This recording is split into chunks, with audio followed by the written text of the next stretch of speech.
ടൊറോണ്ടോയിലേക്ക് വന്നിട്ട് ഞാൻ എല്ലാവരോടും പറയുന്നത് ടൊറോണ്ടോ എക്സ്പ്ലോർ ചെയ്യാനുള്ള ബെസ്റ്റ് വഴി എന്ന് പറഞ്ഞാൽ സൈക്കിളിലാണ്.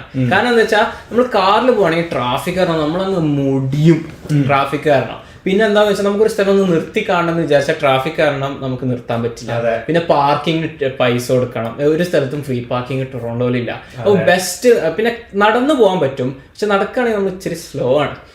സൈക്കിളാണ് ഒരു optimal, best of both worlds. ഇവിടെ ആണെങ്കിൽ ഈ ഹാഫ് ആൻ അവർ കൂടുമ്പോൾ നമുക്ക് റെന്റ് ചെയ്യാൻ പറ്റുന്ന സൈക്കിളൊക്കെ ഉണ്ട്. അപ്പൊ അവരുടെ ആപ്പ് കയറിയിട്ട് ഈ സൈക്കിളിന്റെ പേയ്മെന്റ് റീചാർജ് ചെയ്താൽ നമുക്ക് ടൈം ഇങ്ങനെ കൂടി കിട്ടും.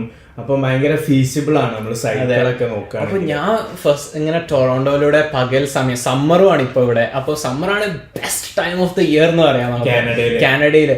സമ്മറിൽ ഞാനിങ്ങനെ റോഡ് സൈഡിലൂടെ ടൊറോണ്ടോ സിറ്റി കൂടെ നടക്കുമ്പോ എന്റെ ബ്രെയിനില് മറ്റേ AR റഹ്മാന്റെ പാട്ടില്ലേ, ന്യൂയോർക്ക് നഗരം. അപ്പൊ ഞാൻ ആ പാട്ടൊന്നും സ്റ്റാർട്ട് ടു ഫിനിഷ് എന്റെ ലൈഫിൽ ഇന്നവരെ കേട്ടിട്ടില്ല. ആ പാട്ട് ഇങ്ങനെ എന്റെ തലയിൽ പ്ലേ ആവുമായിരുന്നു. എന്നിട്ട് ഇങ്ങനെ ഞാനിങ്ങനെ ലൈഫ് ഇങ്ങനെ റൊമാൻറ്റിസൈസ് ചെയ്തിട്ട് ആണ് നടന്നിരുന്നത്.